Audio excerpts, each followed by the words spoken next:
Good evening, everybody. Welcome to the 22nd and best episode of the Hashcast. And tonight, as always, I have a guest way cooler than myself. Ladies and gentlemen, it is my good friend, John Phipps. How are you, buddy? Well, I'll tell you what, I'm hanging out with you, so I can't be that bad. That is pretty good Uh, for a Friday night, yeah, eh? it is. We haven't done this in a while, Wout. In a long, long time. So, Yeah. John, for the two people that might not know who you are yet, can you give me a quick call? Who are you and what do you do? So, yeah, so I was born in 1980. No, I'm just an internet guy who does podcasts. I've been doing SDGC Super Deformed Gamescast for about 3 years now. Mm-hmm. And over that time, I've become, I've worked for mental health issues, not just games, but mental health is very important to me. And so I also do work with TakeThis.org. Okay, cool. I want to get in like all of those things tonight, so sit down, buckle up, because we have a lot to talk about. So you said 3 years of the Super Deforms Games cast. I've been on the show a couple of times, and you have a huge crew. Like, this is not just one dude talking to the internet. You have, like, what, six Yeah. or seven guys? 9 guys. Nine guys. This is nuts. We have 9 or 10 guys. Yeah. It's me, Brandon, JT, Jeff, Jay, Zach, Finn, Gabe, myself, Mm-hmm. and we have a new member, Derek. I saw that. Yeah. Derek, yep. Yeah. Derek Van Dyke is a member of the podcast. We just brought Derek on, actually. We were looking for a new member, and I was looking for somebody with radio or podcasting experience, and Derek actually he works on a radio station, so this is kind of a natural fit for him. And he also used to work for Nintendo. Oh, cool. So now literally we can say, hey, Yeah. it's fine. My uncle works for Nintendo. Yeah, that's cool. Like it's all good. You always need an um, uncle working at Nintendo. Absolutely. Yeah. Yeah. So you've been doing this for 3 years. That's a ton of episodes, because I think you're a weekly show, right? Give or take. Yes. Okay. So Yeah. We try to go every week Mhm. on Thursdays at 9 p.m. Actually, tomorrow we're going to start some new content. We're going to start doing pre-recorded stuff every Friday Cool. or every Saturday, and we're going to post those on Sunday. Okay, awesome. So what I'm always curious about is there's a lot of people who are active in gaming and want to do a little bit more and want to like be part of the industry. So you've been doing this for 3 years. What was the event, or if I can call that made you take that leap into I am gonna create content from now on instead of just watching it? Instead of just consuming it. What prompted me to become a small content Yeah. creator? Well, honestly, I have very few close friends in my life, or at least I did have very few close friends in my life. I was a very guarded person, Mhm. and none of them lived close to me, so I didn't really have anybody to talk games with. Mhm. And then, of course, my best friend Joel took his life Mhm. in 2015. Yeah. And then I was in bad shape for a while. Then I really didn't have anybody to talk with. So I decided, but I had a bunch of Twitter mutuals. So I decided, I was like, you know what? I just want a group of guys to talk about games with. If anybody wants to listen to us, whatever. I don't care. Let's just do a podcast. Yeah. Let's do it and see what happens. So we got a bunch of guys together. And over the next several years, it just something about what we had to say, I guess, resonated with people. We started attracting viewers. We started attracting notice from people within the gaming industry, simply because, as you know, Wout, I am very, shall we say, forward on Twitter. Yeah. Just with a tad. Yeah. with my likes and dislikes, and letting you know whether or not I am happy about something. Yeah. I started, I didn't have a lot of Twitter experience, right? So I started calling out people conducting themselves with bigotry and racism. I'm no fan of Gamergate. Anybody who knows me knows that. And my, we'll say, combative nature with those things got the attention of a few people. Susan was one of those people. Yeah. And I got invited to be on a panel at PAX last year about anti-bullying and hatred of the gaming community. Yeah. One thing led to another. I met some more people, and I started getting invited to more panels. Our Dark Souls panel together, Wout. Yeah. And now here I am. Yeah. And now we've kind of got something going with SDGC, and it's a really interesting ride. very fascinated to see where it's going to take us next. Yeah, it is very fascinating because I've been following your work for. I think we've been hanging out for about like a year now, John. Yeah, Give or take, yeah. I was trying to find the point of entry for me into your life here. I think we were talking about music in games that you invited me on your show. Yeah. That was a good time. But so you are this like combative person, but a sweetheart. Let's be honest. I am a total sweetheart. Yeah, I don't like. I'm not a fan of bullying. I'm not a fan of harassment or racism or hatred or sexism or bigotry. I don't like these things. No. Yeah. Just on the record. Yeah. Well, yeah. I guess that's. I guess that. Yeah. Is my low tolerance for bullshit. Yeah, fair enough. So you went on to your first PAX panel. That to me is a huge leap. Because then all of a sudden you have your audience. How did that go for you? Because I saw some of the pictures. I did not get to see the panel because it wasn't recorded, I think. Can you tell me a little bit about that experience? Because that is such a huge thing that all of a sudden you take the stage. Well, it was nerve-wracking, right? Yeah. You know, like, I mean, up until that point, we had just been doing podcasts. Yeah. And I hadn't actually done this in front of a group of people. And we weren't even talking games so much as we were bullying and whether or not you should confront these things on the internet. And so, you know, it was just kind of a boot into the deep end of the pool. And it was up to me whether or not I could sink or swim. And I was on with some fantastic panelists. Dr. B from Take This was on the panel. Susan Arndt, a good friend of mine. She was the moderator. Kyle Orland was on the panel. I mean, it was a really fascinating experience, and it's not only was it something that is very dear to me, but it also did a lot to build up my confidence. Speaking in front of a crowd of people, you know, like I was scared as hell before it started. Yeah. But I mean, it was great, you know, and I think I had a lot of salient points to make, and it was received very well. Yeah. So, did you have any experience publicly speaking before you did the panel? I mean, I briefed generals, but nothing on the scale of actually getting out in front of an audience that large and kind of, you know, opining to a crowd like that. You know, like I'd never actually done that before. No, because I remember when we were doing our panel, the talking to Dark Souls fans is the Dark Souls of talking. What I noticed, like this was my first panel, like you said, first one is very nerve-wracking. But when I saw you, and I'm not sure if it was because we were talking Dark Souls or whatever, but you felt so in your element to be hyping up the crowd. Like it felt like a second nature to you. Is that because you've done like a couple of panels now? It's not something you can practice every day because these conventions only happen every now and then. Like where do you draw that energy from to entertain a crowd? So I think it's because deep down I've got a need to please people. And you know, if people are happy, if I can put a smile on somebody's face, then I'm happy. And the best way to do that is to be friendly and engaging with people. And you know, I firmly believe that if you're friendly with people, then they're going to reciprocate. And you know, it helped that we were talking about Dark Souls, which is, you know, is something that is very, very dear to my heart. I'm a huge Dark Souls fan. But more than that, it was being in a room with people who shared my joy and shared my passion.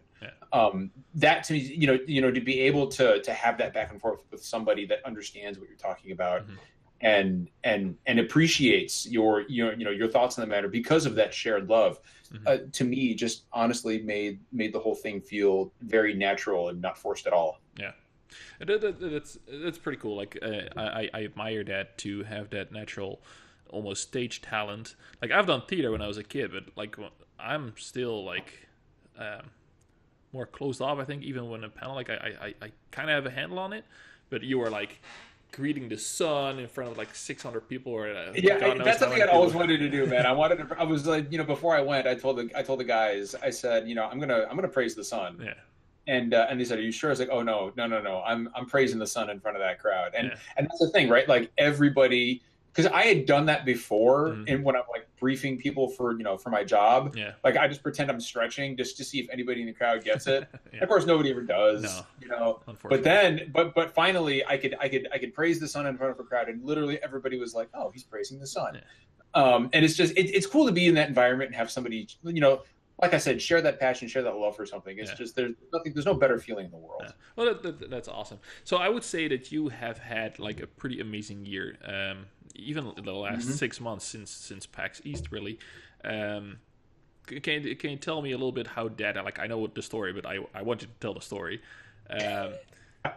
There was a call on Twitter by Greg Miller saying like, I'm looking for voices to raise, basically. Yeah. And then what I saw happening, and I just simply loved that, was like this outpour of support and people putting your name in the hat. Like, how did that make you feel? Because I was not expecting that. No. Somebody, and I'll call him out. Kevin, he's a fan of our show. He has been for a long time, and he saw Greg Miller tweet that out, and immediately he said, "You've got to get John." Yeah. He said, you've got to get Mr. Megative, and I thought, oh, Kevin, that's great, man. I appreciate that. But then people from the industry start piling on. I mean, I'm trying to think about who all was in there. I mean, Kevin Van Ord, Mike Futter, Amanda Farrow.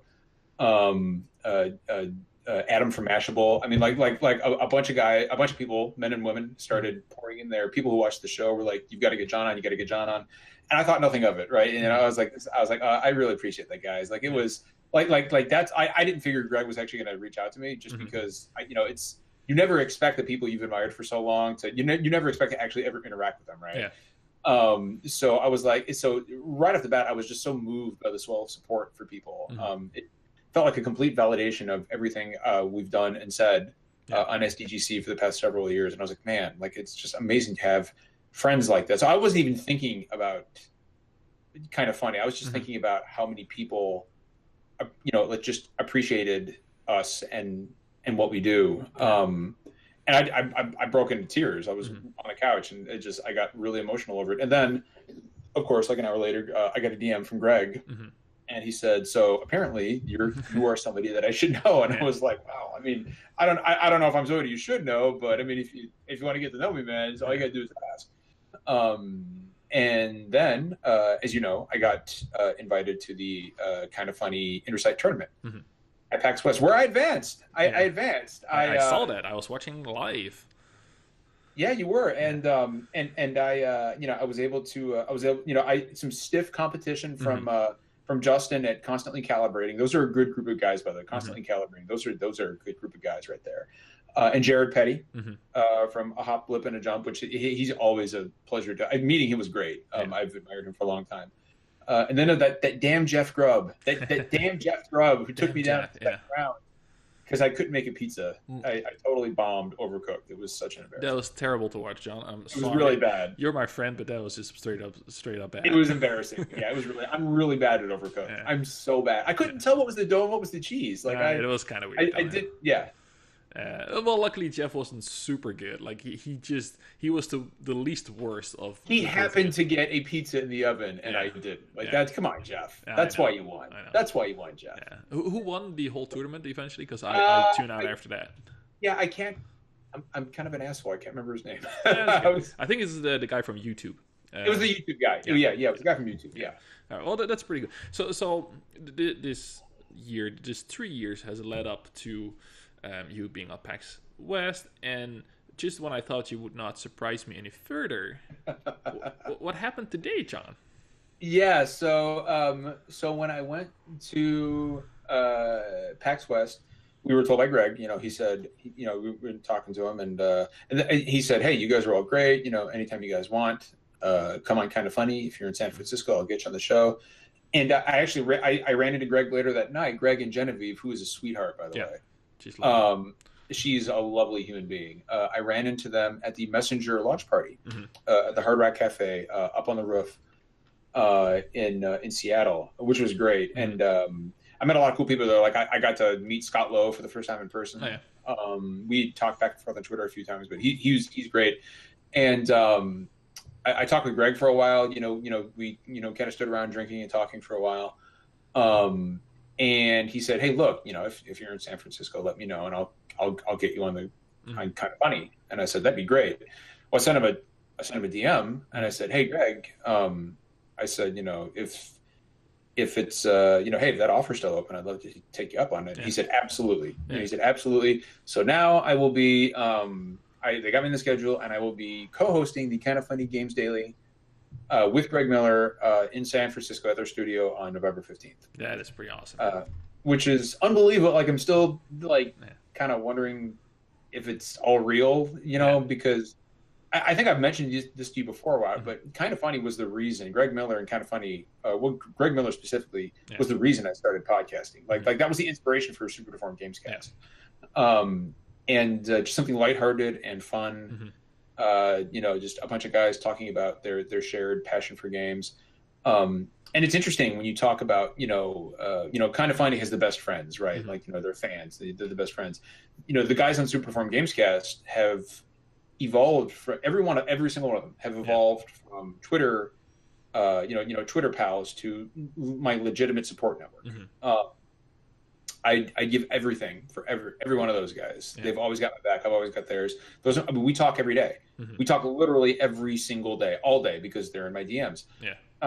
It's brought us together physically. We've met in person. We've had dinner. We all love each other, and we are all legitimately best friends.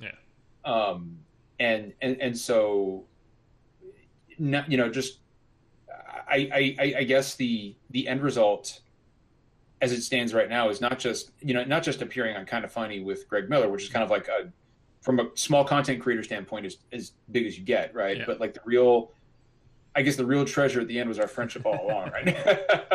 It is true. Well, what I like about your story, John, is that you, as long as I've known you, you've always been extremely genuine. And what I like about that is that it's paying off. Like, I know you don't do this for a payout, you don't do this for a payoff, but we make no money off of this. Exactly. But seeing it happen is just something that I really appreciate for content creators in general. And now I'm wondering, like, okay, so you now have the platform, and we talked about that earlier today, and I saw you tweet it.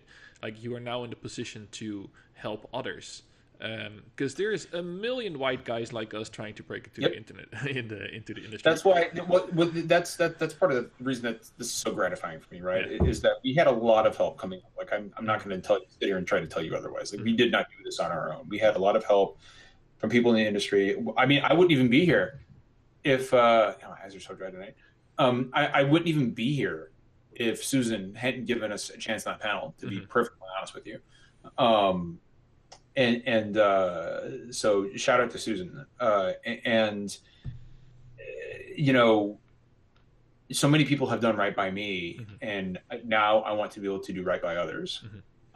So yeah, that's what I tweeted out this morning. I was considering that, and I thought to myself, look, I am now in a position where I can help other small content creators like myself be heard, because there's so many deserving voices out in that community that deserve to be heard, that deserve that platform, and there are many that don't deserve it. So the challenge is finding those voices that do, and helping to elevate them to where we have gotten. Because I mean, we're like SDGC, we're still, I mean, we're going to be on Kind of Funny, but we're still small content creators. We're never going to be like an IGN or Kind of Funny, and that's fine. I don't want anything like that. But to be able to give back like that, and maybe, I don't know, like suggest other people, elevate other people like that, is really enticing to me. Yeah, and I just wanted to poke a little further at what you said earlier. Like, there's a lot of people who deserve to be heard, but also a lot of people that don't deserve to be heard. Last week I had Noah Rain, and they are just absolutely fantastic. Like, they are like an A-list community member, and I think those are the people, like you said, that need to be heard more often. Maybe are you gonna look specifically at more marginalized voices, or is it just whoever is busting their ass should have a shot at this? I would like to. So you mentioned earlier, just a bunch of white guys like us. I would like to focus on more marginalized individuals. Women, people of color, non-binary folks, LGBT folks. There are plenty of guys like you and me. Yeah, I know. I always joke about it, but it's true. No, it's absolutely true. I would like to focus on marginalized individuals. That's kind of my goal. Yeah. And if you're listening and you are just like us, like the straight white dude trying to break into the industry, there's still room for you. Like, There's nothing wrong with that. yeah, There's don't get me nothing wrong. wrong with that. Yeah. It's There's just there's nothing wrong with that. It's just, um, I mean, it is what it is, right? yeah. This right now, I'm not going to say that. Yeah, I'm not going to sit here and say I'm going to exclude anybody. If I think they've got something to say, if I think they've got something meaningful to contribute, absolutely, I'm going to do what I can to help elevate you. Yeah. And that's just personally my focus right now. Yeah, and I think that's kind of the key point for me. So all the people that I would like to be around, people that I want to hear of, are generally people who are bringing a little bit more, not necessarily like relentless positivity, because not everything has to be like chocolate and roses, but Absolutely. at least a message of respect and getting better, like making the community better. And sometimes that's like people like yourself, like by taking some heads every now and then, you're still making the community better. Somebody asked me once. They said it was a while back. They said, John, would you do me a favor and stop confronting these people? Yeah. And I said, why? And they said, because these people, and the people I'm talking about. Mm-hmm. They don't give them any attention. If you don't give them any attention, then they're not going to get any. And I'm like, okay, but these people already, I mean, it's not going to change them. They're still going to harass people. They're still going to go after people. Like I'm the kind of person, it's not enough for me to just watch it. Mm-hmm. I have to, it is important. Like there's already enough of a negative stigma around gamers as mm-hmm. it is. And we have to let people know that we're not all like that. Yeah. I feel like, look, I'm not trying to change their minds. Like some of these guys, you're 37, I'm 38. Mm-hmm. When you reach our age, you're probably not going to change. No. You're set in your ways. You're probably not going to change. I'm not out to change these people's minds. Mm-hmm. I am out to show them that not everybody is going to be bullied, not everybody is going to be harassed, mm-hmm. and not everybody's going to stand by and watch it happen and simply do nothing. Yeah. I'm not going to sit on my hands. Yeah. And that's just the way it is. Yeah. And I understand that some people don't think that's the best way to handle business. Some people would just rather leave well enough alone. I'm just not one of those people. Yeah, it is something that I've been struggling with myself, to be honest, as well, John, because I am often like you, where when I see like a terrible hard boogie take, for example, like let's name him and shame him, I immediately feel the need to just like, what the hell, like to point it out, because they have such a huge audience. And what I often see is that these huge personalities are being put on a pedestal, and whatever they say is almost not gospel, but it's like truth to a lot of people, right? And that's why I think we need to have other people call that out and point out the flaws in their saying and the damage that they're doing. Not only that, but to let the people who are being harassed know that, hey, you're not alone. Yeah. There are people who stand behind you. There are people who are willing to fight for you. Yeah. Just because there's a lot of anime avatars in your mentions right now, that doesn't mean that nobody cares. That doesn't mean that nobody is willing to step up and stand by your side. Yeah. Because there are absolutely people willing to do that. Yeah. And there was a real recent event, and I don't want to co-op this because I didn't have much to do with it, but there was this community manager from a huge industry that was well known in our industry and between our friends, who was sending like gross stuff to our female peers. I found out about that while I was at PAX West. Yeah, well, I guess that's kind of when it happened. And one of my friends brought it up on Facebook, Amber Osborne or Miss Destructo, and then John Sylvester, like he put it out in the open. And I've seen him struggle since then, because like he's getting so much attention about exposing this gross dude. Like it's really weighing on him. And today he tweeted something like, "This has been a terrible week, and I'm just the dude that brought it up. Like it didn't happen to me." So I think what you're doing by like actively combating these assholes every now and then. I didn't see it the way you just said, like letting people know that they're not alone. And I think that is a pretty good look at it, because I do, like I said, struggle with it sometimes when it's like a huge influence. Then yes, like go to bat with these people and call them out. But what I have more trouble with nowadays, it's when like a dude with 16 followers gets quote retweeted by like huge names, on an ignorant opinion. You know? Yeah, that's why, I don't. So the bots, the burner accounts. I don't bother with those guys simply because they're peons. They don't have a following. No. I get those guys who come at me all the time. I'm worried about the guys with reach. Yeah. The guys with audiences. And what I try to do is just try to get them focus fire on me. Yeah. As opposed to the people they're harassing, because at the end of the day, like, these guys don't know, like, it's like, do you have any idea what I've seen or done in my life? Like, you're an internet troll. Like, you can come at me all day. Like, I'm not worried about you. No. But you know what? For some of these people who don't have the experiences that I have, it can be scary. Yeah. Like, it can be scary. With all these people coming at you on social media, in your DMs, leaving you nasty comments. That's frightening and unnerving for a lot of people. So if I can help relieve some of that and help draw some of that fire towards me, then I feel like I've done my good deed for the day. Yeah, and you know what, John? I think that is what makes you such a wonderful person to have around. And despite some people might disagree with the way you do things, how you explain to me, I think that is important. And I do want to get into that, like you said, like what I've seen and what I've done. So you are a veteran. You are a former Marine. I am. You talk about that openly. How did that overlap? Because I've known you for a while. Games have always been very important to you. But how was that during your time of service? Also, you're super out of frame right now. Okay, sorry about that. I mean, I joined the Marine Corps in. So I just want to make sure I'm answering this right. Are you asking about, like, how games? Yeah, during service, because I know you've been out, you've seen combat. I can literally not imagine the stress you must have felt during times, and I know that games have been important to you during stressful events. So I'm wondering, I want to hear a little bit about. I want to hear about your service, what you've done for everybody else, and then go into that overlap of why games are so important to you still back then and still now. Sure. So I joined the Marine Corps in 2003. I went to boot camp on January. I still remember the day. I went to boot camp on January 21st, 2003.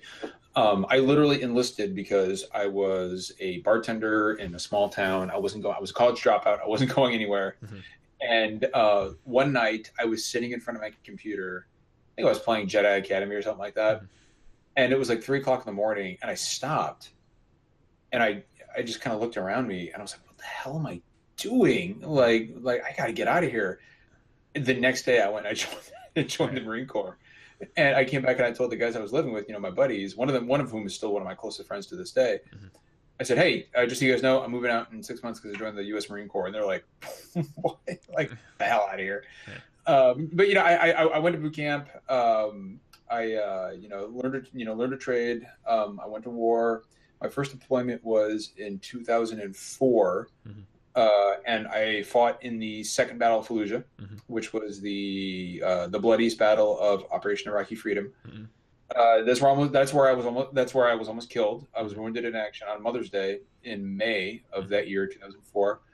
And I didn't. So, like, during that deployment, I had my Game Boy Advance with me. Yeah. Right. And I was playing Advance Wars. I was playing. No, it wasn't Advance Wars because that came out later. Metroid Zero Mission. Yeah. I was playing a lot of Metroid Zero Mission.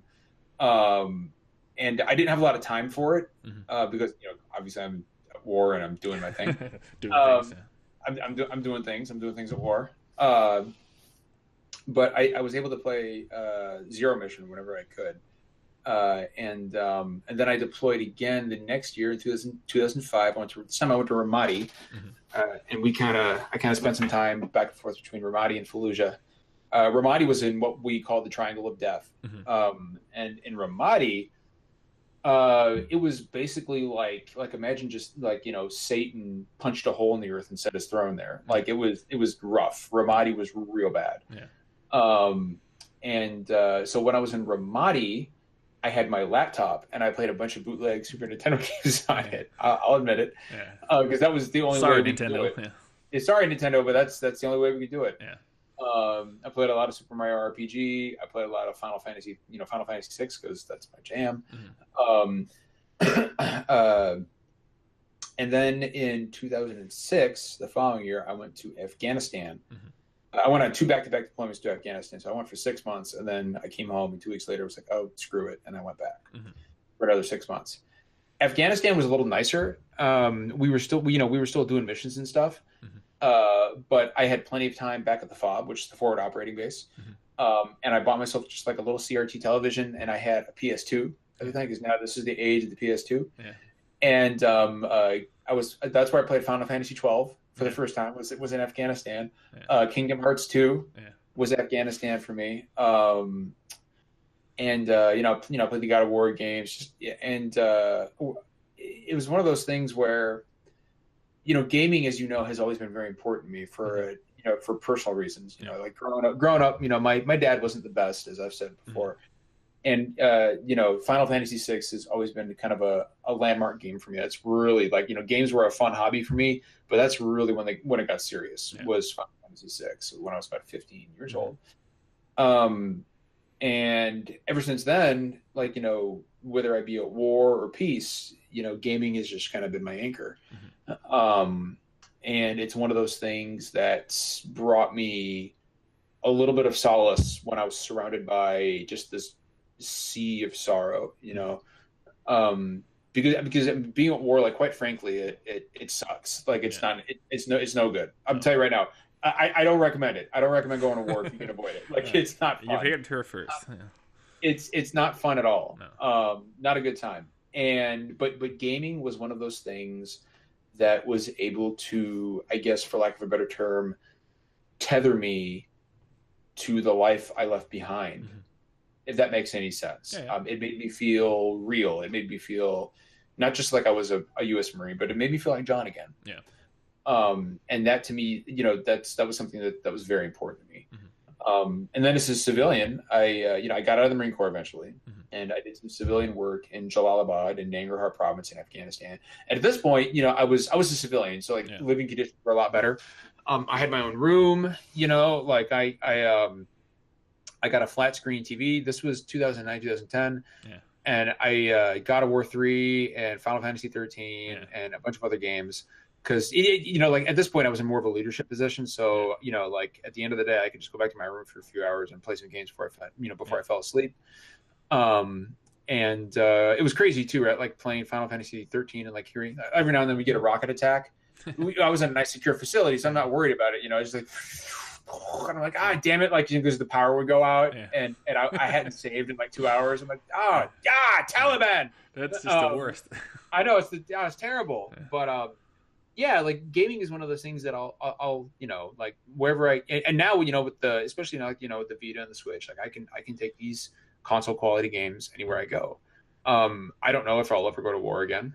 But if I do, because it's within, the realm of possibility, if I do, gaming will be just as important to me, just as a means to tether myself to the real world. And now with the internet, like, I can play Splatoon from Afghanistan with my 10-year-old. So it's just one more way to connect me back to the, bring me back home in a sense, I love that that connection, John, and it's such a good story. You mentioned there playing Splatoon with your 10-year-old. Like, I have a 3-year-old who's almost 4 now.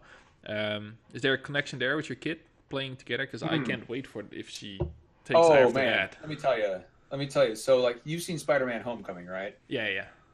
Okay. So right here in my little office, as I like to call it, or the Phipps Chapel, as I like to call it down there, the old Phipps Chapel. I've got my lazy boy right here next to me, and then I've got my computer chair here. Well, whenever we come down here, my son refers to himself as the guy in the chair. Okay. So he's my guy in the chair. So he'll sit right here. Yeah. And I sit in the lazy boy, or sometimes we switch. He'll be like, "Dad, I want to sit in the big chair." I'm like, "All right." And we'll, like, even if we're not playing something together, we're playing together. Like, I'll be playing whatever, and he'll be playing Fortnite on a Switch, or Splatoon or Mario Kart on his Switch, and he'll see something cool. He'll say, "Dad, look what I just did." I'm like, "Well, look at this here on the screen," and that's something that we do together. And we talk about games a lot. We play games together a lot. And it's one of those things where, I never had that kind of dad growing up. So to be able to and that's just, one more reason why games are amazing, because they allow me to spend time with my kid, even when he's with his mother. Yeah. Which is most of the time. We get him once every 2 weeks. Yeah. For for the weekend. So it's just, gaming continues to be just such an indispensable, integral part of my life. Yeah. Not just saving my life as Final Fantasy VI did, which I've said on this podcast before, but allowing me to bridge that gap, that distance with my child. Yeah. Do you mind retelling that story, John? Because I'm not sure if we have the same audience. Like, if you don't mind, like, I think that's such a powerful story, how Final Fantasy VI had such an influence in your young life. Yeah, sure. So, that's my Twitter thing, right? I'm like, there's nothing better than Final Fantasy VI. Right? Yeah, it's always the best. It burns me that it's number 43 on the SDGC Top 100 list. That was not my doing. No. But so, Final Fantasy VI was the game that, as I've said many times, has kind of turned what was a really, really enjoyable hobby to me into basically like one of the backbones of my life. I love this industry. I love this medium. I love the people. I love everything about it. Well, maybe not all the people, but I love some of the people. Most of the people. Yeah. Most of the people. But Final Fantasy, so I grew up in a my father was very abusive. We had it pretty bad. He was a violent alcoholic. And I had, when I was about 14, 15 years old, that's some pretty dark thoughts. I didn't have a lot of friends at school. I'm not going to sit here and say that, I ever seriously considered, doing something to harm myself, but I did have those dark thoughts. Yeah. Which is normal. That's something that people with anxiety and depression, it happens. Yeah. Intrusive thoughts, we all have them. Yeah. Intrusive thoughts are always a part of anxiety and depression. But I was still in a very low, dark place. And I was playing Final Fantasy VI, and after Kefka destroys the world, and Celeste, one of my favorite characters in the game, she wakes up in the world of ruin, and the world is dead. She's on this island alone, and she can't find any of her friends. She's it. Her and Sid, and eventually Sid dies. You can keep him alive, but the first time he died in my game. Most people killed him the first time. Most people killed him because they didn't know how to feed him the fast fish, which is not explained to you well at all. No. And so he died, and bear in mind this was a game from 1995 with Mode 7 graphics. Tackling issues like war and death and genocide, but I didn't expect it to tackle the issue of suicide. Celeste walks to the top of a cliff and throws herself off. And I had never seen any. I was just taken aback, right? I had never seen anything like that in a game before. And I thought to myself, I said, man, I was like, even a character as strong as Celeste, this was too much for her. Yeah. She couldn't handle that sense of loneliness, that sense of isolation, that same feeling that I had. That there was, I had nobody in the world but myself, and she couldn't handle it, and she threw herself off the cliff. And of course, she lived, but in that moment, I thought to myself, you know what? I said, that's not going to be me. Yeah. I said, I'm going to be as strong as I can. I'm not going to throw myself off the cliff. I'm going to endure. And Celeste picked herself back up, and she got on the raft, and she got off that island, and she went throughout the world of ruin. She found her friends, and they saved their world from a destructive megalomaniac. Yeah. And to me, my Celeste was me. Her attempted suicide was her desire to just be free of an oppressive world where she felt she had nobody, and Kefka was my father. Yeah, just a force of destruction in my world. Yeah, with no redeeming qualities whatsoever. Who didn't really provide me anything. Who just took. And in that moment, I thought to myself, I am not going to be like that. I am going to stand up. I'm going to be strong as I possibly can, and I'm going to move forward with my life and not let any of this change who I am. Yeah. And so now, even to this day, I play Final Fantasy VI is one of those games I play on an annual basis. Yeah. Any way I can. And even to this day, every time I'm fighting Kefka at the top of his tower in the World of Ruin, I am battling my childhood. I'm battling my father. I'm battling all those demons that I carried on my back for so long. And that's why that game means so much to me. And it just fostered such a deep appreciation for the nuances of games, and the meaning behind everything. Yeah. It was great. I mean, and even just as recent as PAX, I had a great conversation with Corey Barlog about God of War. Did I tell you about this? I saw that you had the conversation, but I didn't know what the conversation was. It was amazing. We were I was at a What's Good Games meet and greet, actually. Okay. And I turned around. I was on a stage, and I turned around, and Corey Barlog and Shuhei Yoshida and Adam Boyes were all sitting there. And I talked to Adam Boyes earlier, and he said, "Hey, come sit down." It's like, okay, yeah. And so I'm talking to Corey Barlog, and we were talking about God of War, which is just a masterpiece of a game. And I told him, I said, "You know what my favorite part of the game, Corey, was?" And he says, "No, tell me." And I said, "It wasn't the set pieces. It wasn't the the fight against Baldur at the end. It wasn't the fight against the dragon. It was the very first frame of the game. Yeah. When Kratos is standing there looking at the tree with the handprint on it. Yeah. I said, other people might have probably looked at the tree and thought, "Oh my God, look at the detail in the bark," or look at the look at the hand and the way it glows in 2600p. Like, oh man, it's just beautiful. But what drew my attention was the look on Kratos' face. It was a soldier's look, and it was a look of regret. And he was looking back over the years, thinking about all the atrocities that he'd committed, all the things he'd done wrong in his life. And that was the look. I've seen that look. I've had that look. That was the look of a man who was aware of the things he had done in the past in order to survive, and was unable to reconcile himself with them. Yeah. And so that was a look of loss, a look of regret. I've seen that look on the faces of 100 Marines and 100 soldiers. And to me, that moment was the most accurate depiction of war. Forget Call of Duty, forget Battlefield. That look on Kratos' face was the most accurate picture of a soldier that I've ever seen. And he said, "That's what I was going for, and you were the first person ever to pick up on that." Yeah. He said, "I'm not kidding. You were the first person ever to pick up on that." Yeah. And I really appreciated the fact that was on his mind when all that work went into that one moment, and that really just kind of set the tone for the rest of the game for me. Yeah. Well, it's an amazing game, but just a quick rewind. So you're sitting down with Corey Barlog, Adam Boyes, and was Shuhei still at the table at that point? No, he had already got him, but he'd been there for about 10 minutes. He already got him. He seemed like a busy man. But if you could take a picture of that conversation and send it to your childhood self, how do you think that would have gone over? I would probably think it was propaganda. Yeah. I would not have believed it was real. Yeah. How does it feel, John, to be honest, when you look back at a meeting like that?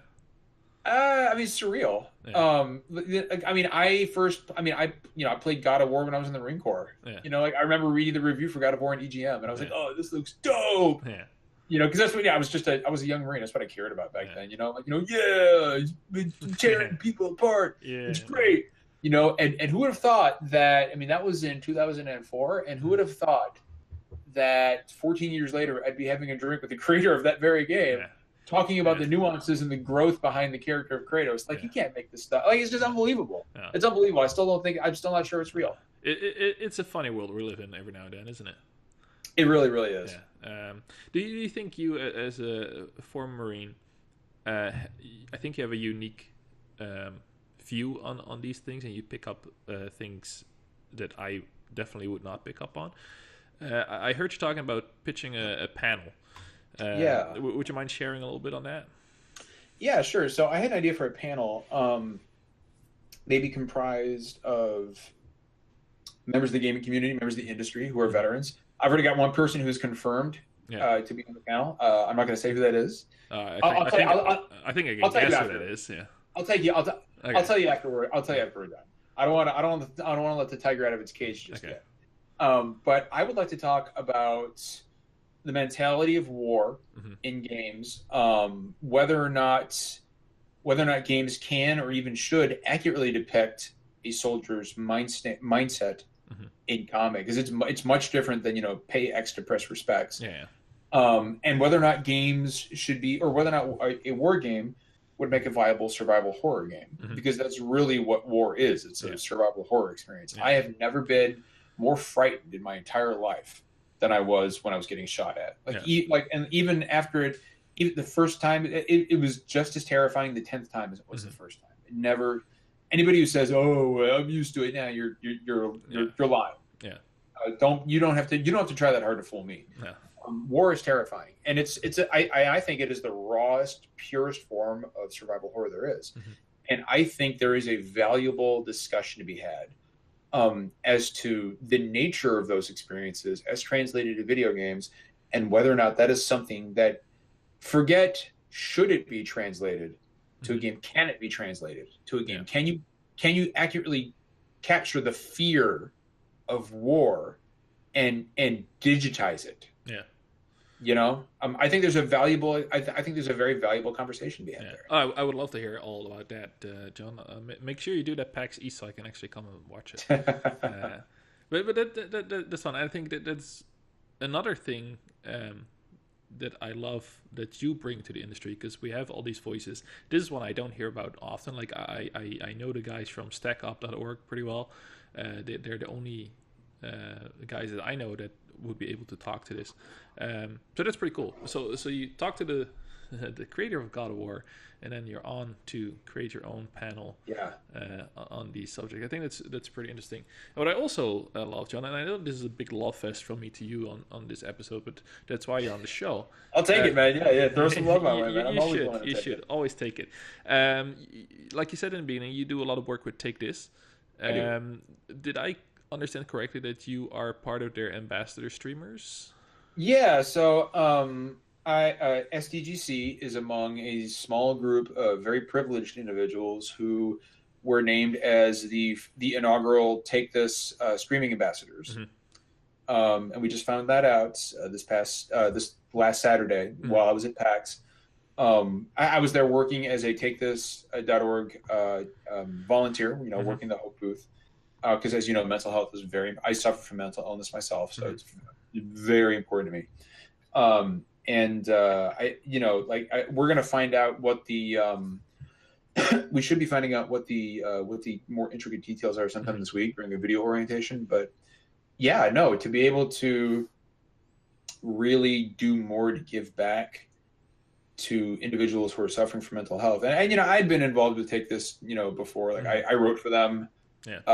Last Christmas, for their 12 Days of Self-Care article, which was a great experience. But to be able to actually be more involved with the organization is really, really awesome for somebody like me, who knows that there are 40 million people just in the United States who suffer from mental illness. 1 in 4 people right now will be diagnosed with mental illness at some point in their life.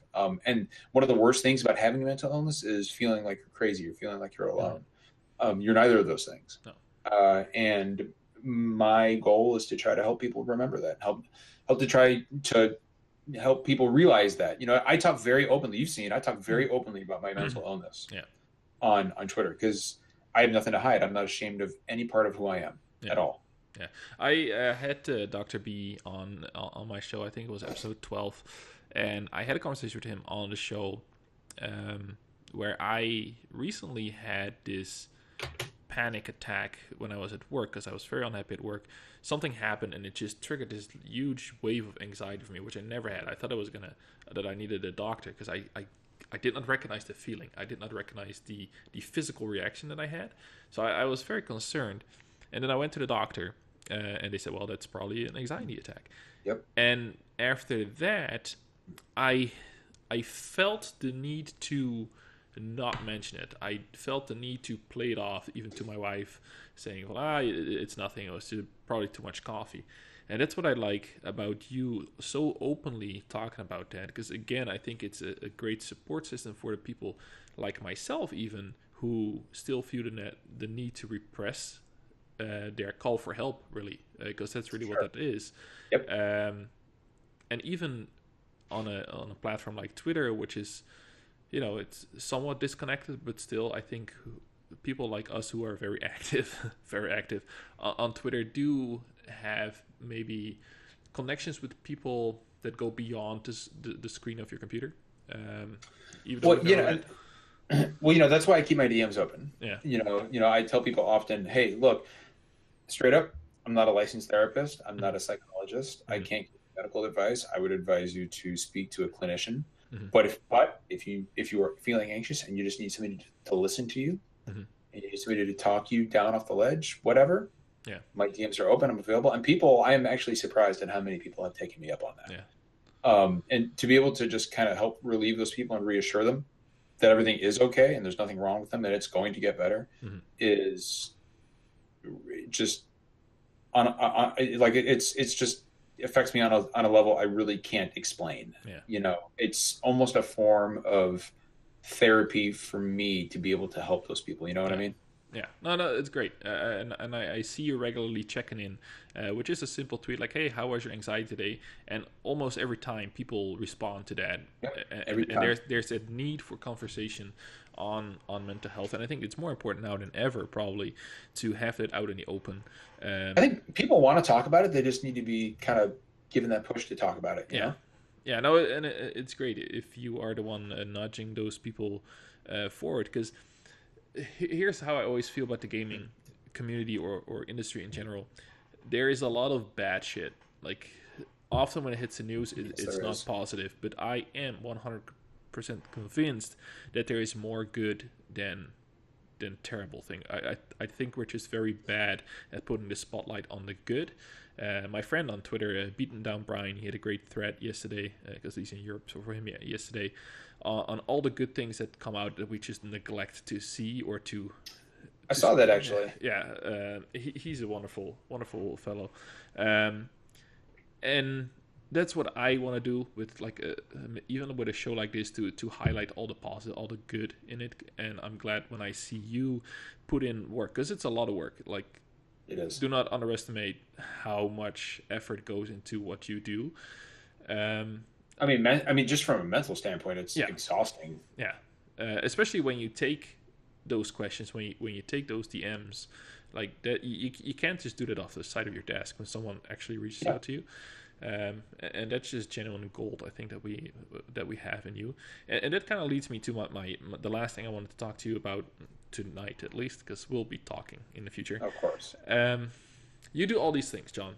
You're good at them. You're growing into this personality that I think is gonna be a big deal in our industry.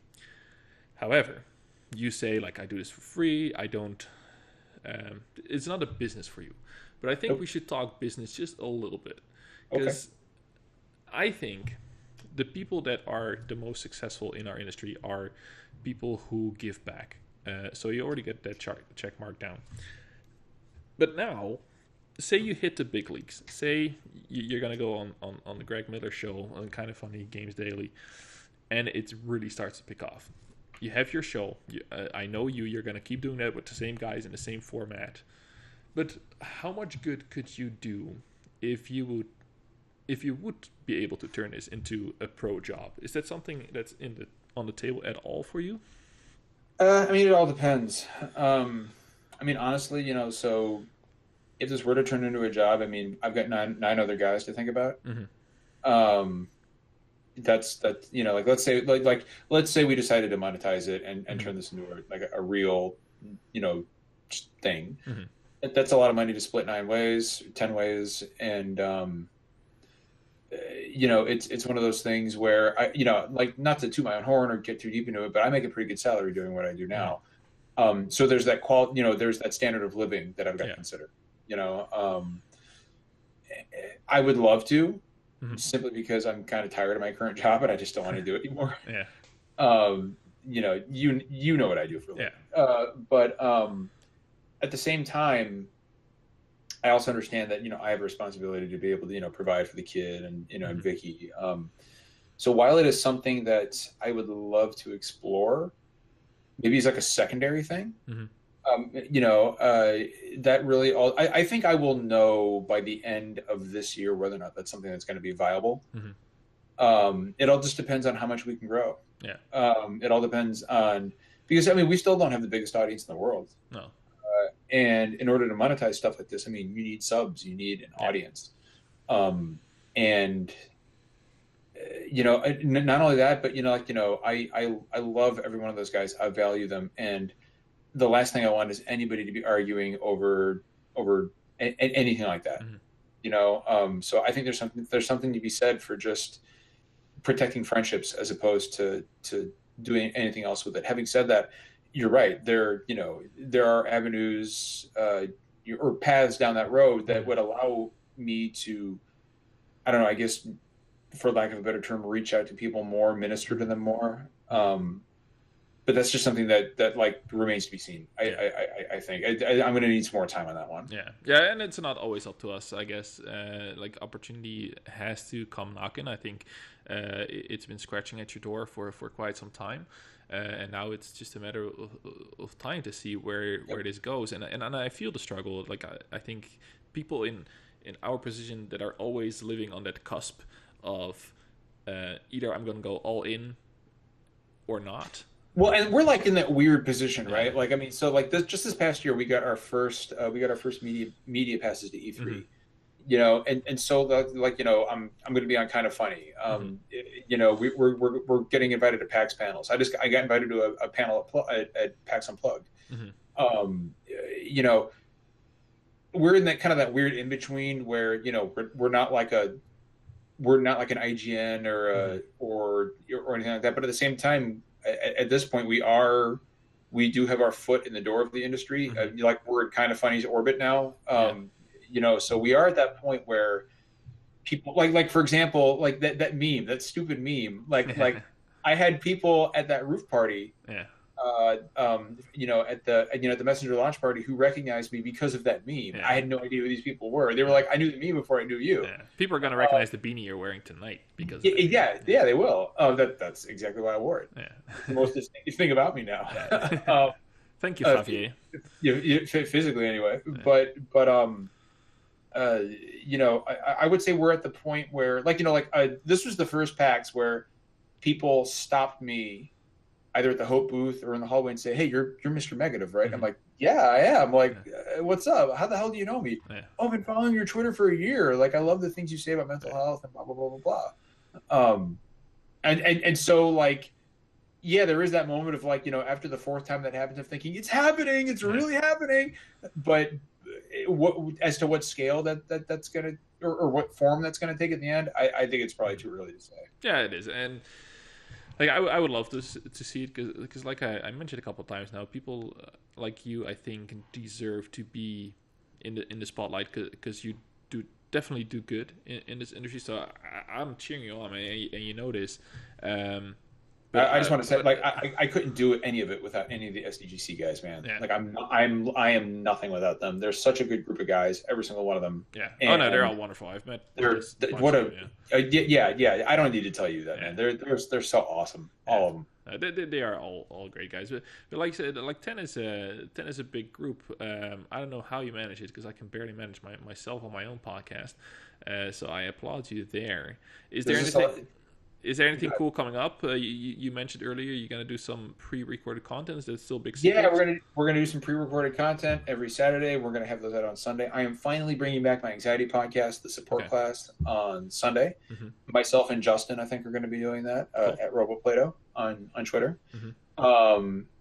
And what else we got coming up? We've got the...